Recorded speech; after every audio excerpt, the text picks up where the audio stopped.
I thought we could sort of begin by reviewing these 4 key papers and approvals.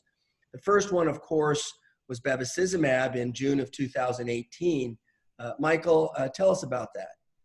Well, I would start out by saying this is kind of the granddaddy of the trials because, as you know, it opened all the way back in 2008. And it was the first trial that brought a biologic agent and a targeted agent into the treatment of ovarian cancer. It was a randomized phase 3 trial with 3 arms. The control arm was carboplatin and paclitaxel. The second arm was an experimental arm, which utilized bevacizumab and concurrent treatment with a placebo maintenance control, placebo maintenance portion. And then the third arm, which was experimental, was concurrent Bev with chemo, and then a maintenance phase with bevacizumab going about 15 months, 22 cycles. And as you know, when the trial closed and was analyzed, there was a statistically significant prolongation of PFS comparing that third arm, concurrent and maintenance, to the control arm. The second experimental arm, which was just concurrent therapy, had no difference. This prolongation of PFS was about 6.2 months, which is in the indication. It was highly statistically significant. It's interesting to note the hazard ratio is 0.71, which we were really excited about, which kind of pales now in comparison to PARP inhibitors. There's been a recent follow-up study for the long-term evaluation of this trial by Ovarian and his colleagues, and that showed, again, that the original observations were true. There is no overall survival advantage, but a subset analysis looking at the really high-risk patients like stage 4 suggested that maybe they actually benefited the most and had a survival advantage.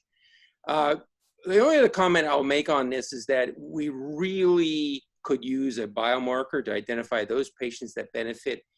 We've done CD31, there's IL-6 data, none of it's validated. And so at present, we really can't identify the patients who would specifically benefit from the use of bevacizumab. But it was a breakthrough, to your point, and it was the first targeted therapy approved in ovarian cancer. I think it's interesting that it was, published and approved in Europe in 2011. Leslie, why do you think it took 7 years between the EMA European approval to the US approval?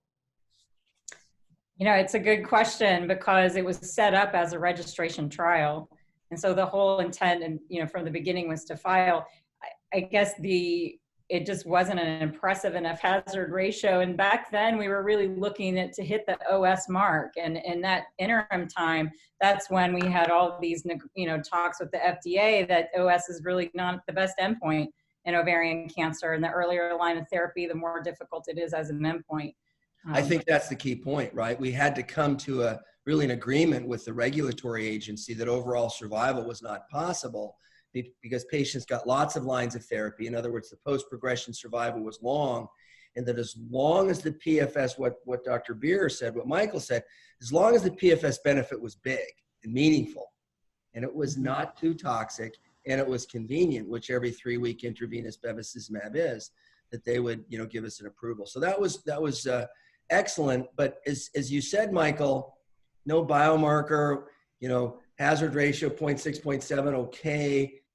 But now, go ahead, Shannon. Now we have a biomarker and a big difference in the unprecedented, now in the same year, 2018 December approval of SOLO-1. Tell us about that.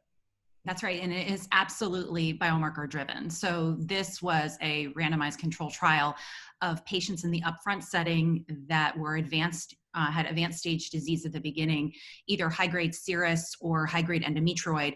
And importantly, they had to have a BRCA mutation. Now that could be either germline or somatic, although as we all know, the majority of these patients did have a germline mutation. I think there were 2 patients that had a somatic mutation.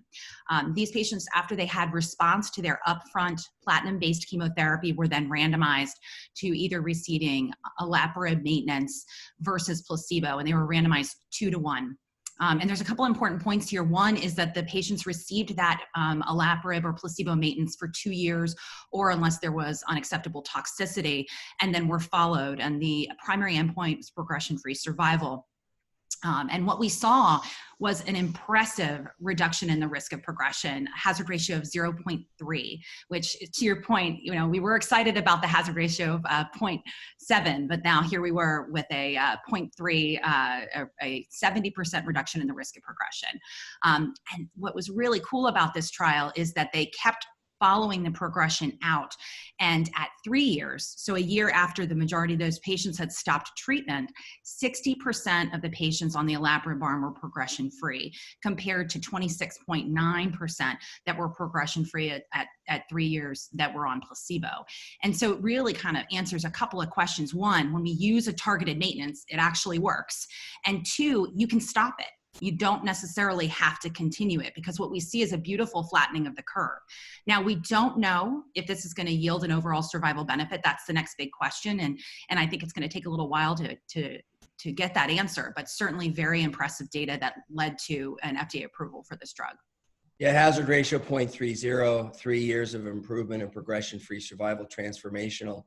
Matt, was that enough for you? Did that change your practice? Oh, yes, I think so.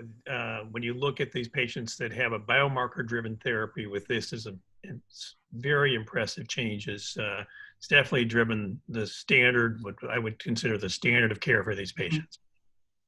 But what about the risk of MDS? I mean, maybe it's not such a great idea after all. Well, certainly the rate remains low and predictably, in that 1% range, and it's certainly something to consider. But I think when you see such a difference in PFS, I think we can feel quite confident that we're really improving the quality of these patients' lives, and they're likely living longer. And to your point, advanced stage ovarian cancer is almost always lethal. So it's all about the risk-benefit ratio.